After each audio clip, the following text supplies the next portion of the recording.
그러니까 생물학적 제재까지 쓰게 됐다라는 거는 이 앞의 약물들이 다 효과가 좀 부족했다. 스테로이드만 쓰고 치료를 했던 분들이 치료 반응은 제일 빠른 편이고요. 그 다음으로 디마르지까지 썼던 분들, 항류마티스 약물을 썼던 분들이 그 다음으로 느리다. 여기서 치료를 해봤을 때 생물학적 제재를 썼던 분들이 가장 반응이 좀 예측이 안 돼요. 그래서 이거는 만약에 망막변증이 발생하기 시작하면 더 이상 쓸 수 없는 약이고, 저도 임상적으로 사실 하이드록시클로로퀸을 쓰고 나서 망막변증이 온 환자분들 많이 보거든요. 그러니까 우리는 어떻게 하면 면역세포를 정상화시킬까를 목표로 두고 약물들을 이해하시고 순차적으로 필요한 시기에 맞춰서 줄여가는 거다.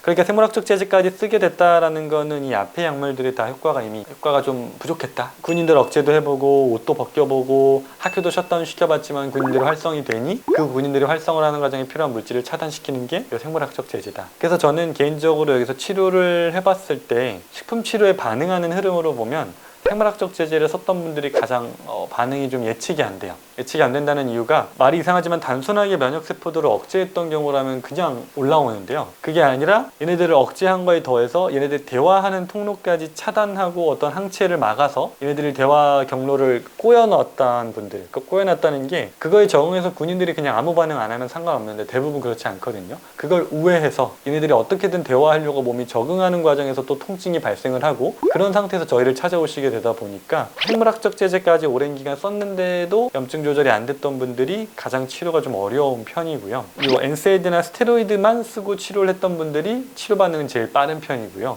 그 다음으로 디마르지까지 썼던 분들, 항류마티스 약물을 썼던 분들이 그 다음으로 느리다. 그래서 순서대로라면 엔세이드나 스테로이드제만으로도 통증이 조절됐던 분들, 이제 완전히 초기거나 류마티스가 좀 애매했던 분들이죠. 그런 분들이 면역계 정상화라는 저희 치료 방향에서는 제일 반응이 빠른 분들이고요. 그 다음이 디마르지까지 썼던 분들, 1차 약물들을 썼던 분들, 그 다음이 생물학적 제재까지 썼던 분들이 순차적으로 좀 치료 반응이 느리다. 이렇게 보시면 될 것 같아요.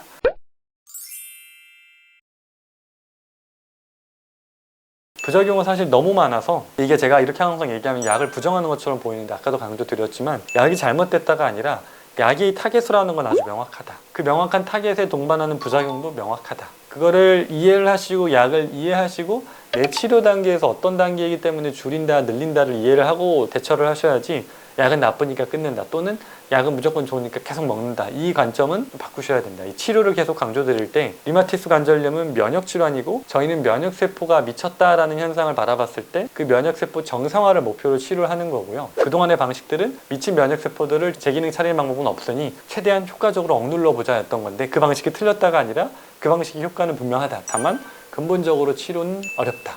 그걸 우리는 어떻게 하면 면역세포를 정상화시킬까를 목표로 두고 약물들을 이해하시고 순차적으로 필요한 시기에 맞춰서 줄여가는 거다. 이걸 이렇게 이해하시면 좋을 것 같아요.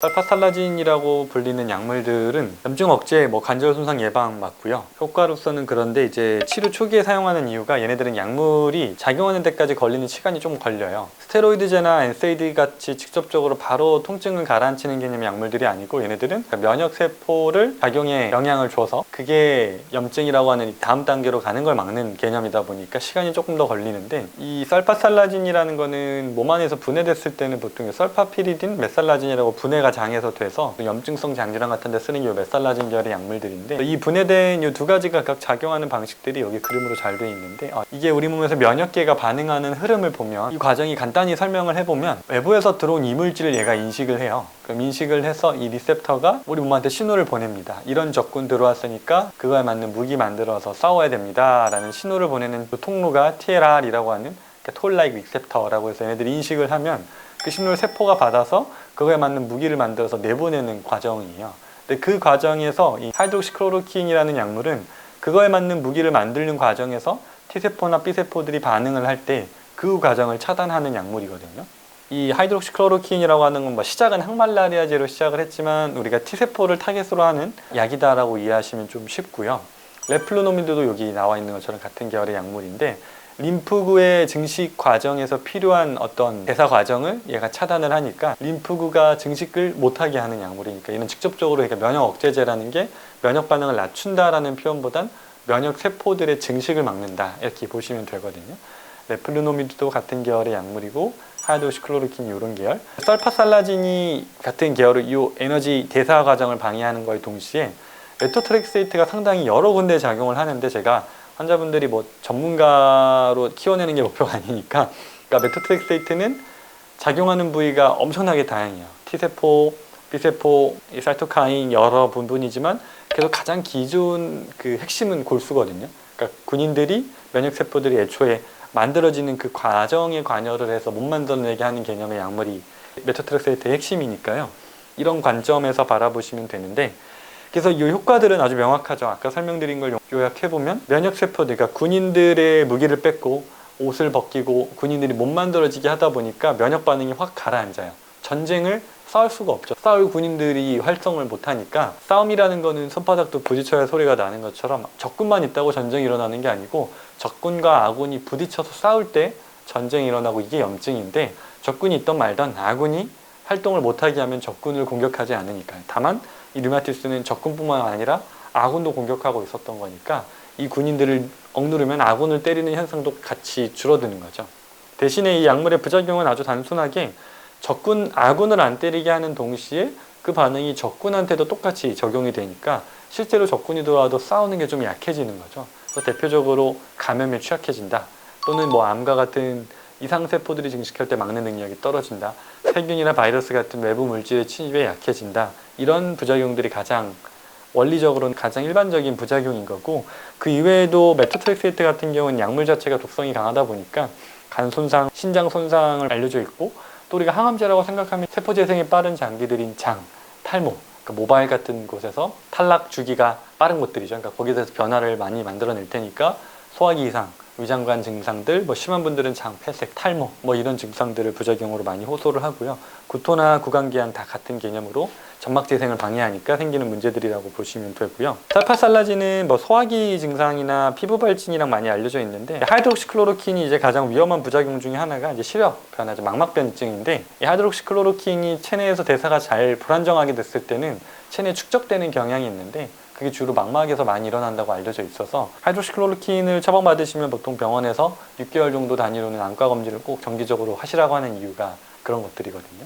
그래서 이거는 만약에 망막변증이 발생하기 시작하면 더 이상 쓸 수 없는 약이고, 저도 임상적으로 사실 하이드록시클로로킨을 쓰고 나서 망막변증이 온 환자분들 많이 보거든요. 그러다 보니까 저는 이 약물이 상당히 좀 무섭게 느껴지는데, 어찌됐든 이렇게 1차 약물로 쓰이는 약들이고요. 엔세이드라고 불리는 약들은 아까 설명드린 것처럼 우리가 프로스타글란딘이라고 하는 물질을 차단하는 개념의 약물인데, 프로스타글란딘이라는 물질이 합성되는 과정을 방해를 해서, 프로스타글란딘은 어떤 역할을 하냐면 우리가 여성분들 생리통, 두통 같은 것들을 주도하는 메인 물질이거든요. 이 물질이 혈관을 짜내면서 통증을 유발하는데, 이 프로스타글란딘을 차단한다는 의미는 혈관을 못 짜내게, 즉 문제가 있는 부위로 백혈구들이 모여들려면, 면역세포들이 모여들려면 혈관을 타고 모여들어야 되거든요. 혈액을 타고. 근데 그 혈액 통로를 뭐 차단해서 해당 부위로 군인들이 못 모여들게 해서 통증을 좀 낮춘다의 개념이라고 보시면 될 것 같아요. 그래서 그런 효과를 내는 약이고, 그러다 보니까 이 약물의 부작용은 여러 가지가 알려져 있는 것들이, 프로스타글란딘이라고 하는 물질이 작용하는 여러 부위들이거든요. 뭐 심장, 간, 신장, 조혈세포들, 근육, 뼈, 장, 이런 것들이 다 혈액이 도달해서 어떤 역할을 해야 되는 장소들인데, 이 장소들로의 혈액순환도 마찬가지로 떨어뜨리거든요. 소염진통제가 오랫동안 들어가게 되면 이 장기들에서 다 이상을 좀 나타낼 수 있기 때문에 위험한 약물이고요. 그래서 여기 장기 사용했을 때는 여기서 나온 것처럼 신장, 심장, 간, 근육, 조혈세포들에 다 이상을 만들 수 있기 때문에 위험한 약이라, 다만 약물의 강도로 보면 면역체제에 비해서는 부작용 자체의 빈도는 높은데,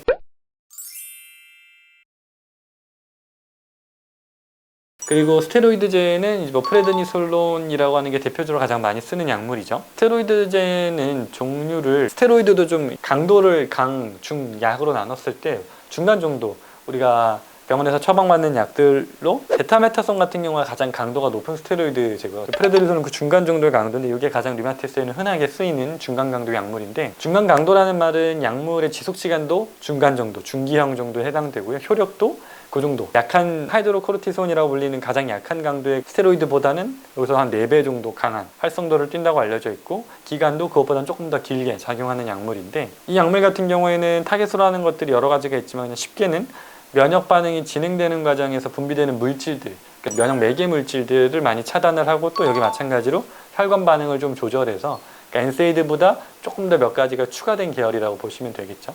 그러니까 이것도 마찬가지로 염증 반응을 가라앉히는 원리가 면역 세포들을 직접 타겟해서 면역 세포의 활성도를 떨어뜨리는 과정이 없지는 않지만 그건 좀 약하고요. 그것보다는 그 면역 세포들이 모여드는 과정을 막고, 그렇게 해서 약물 효과를 내는 거다 보니까 저는 상대적으로 저희가 생각하는 면역세포 정상화라는 치료의 관점에서는 그래도 엔세이드나 스테로이드가 좀 덜 부딪힌다. 그렇지만 면역억제제나 디마르지 계열의 약물들, 그리고 또 생물학적 제제는 직접적으로 부딪힌다, 이렇게 설명을 드리거든요. 생물학적 제제는 이거에서 조금 더 어려운 약물인데, 예를 들면 지금 하이드록시클로로킨이나 설파살라진이 T세포를 타겟하고, 스테로이드제들이 보충병들을 타겟하고, MTX 같은 약물이 사관학교를 타겟했는데도 어디선가 군인들이 스멀스멀 기어 나와서 계속 아군을 때려요. 그럼 이제 다음으로 처방하는 게 생물학적 제제라고 하는 건데, 구체적으로 이 지휘관들과 보충병들이 대화하는 과정에 어떤 물질들을 차단하는 약물이에요. 우리가 단일 클론 항체라 그래서 지휘관들이 보충병한테 우리 절로 가자, 이런 애들 때리자를 지시할 때 분비하는 물질들을 직접적으로 그 물질만 타겟해서 그 물질을 중화시키는 약물들이거든요.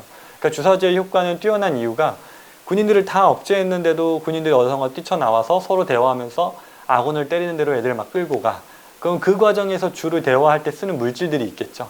그 물질을 타겟으로 검사를 통해서 찾아내서 그 물질을 없애버리니까 군인들이 숫자는 있는데 대화가 안 돼요. 그러니까 움직이지 못하는 거죠. 그렇게 해서 염증 반응을 가라앉히는 효과가 있는 게 요 생물학적 제제 약물들이거든요.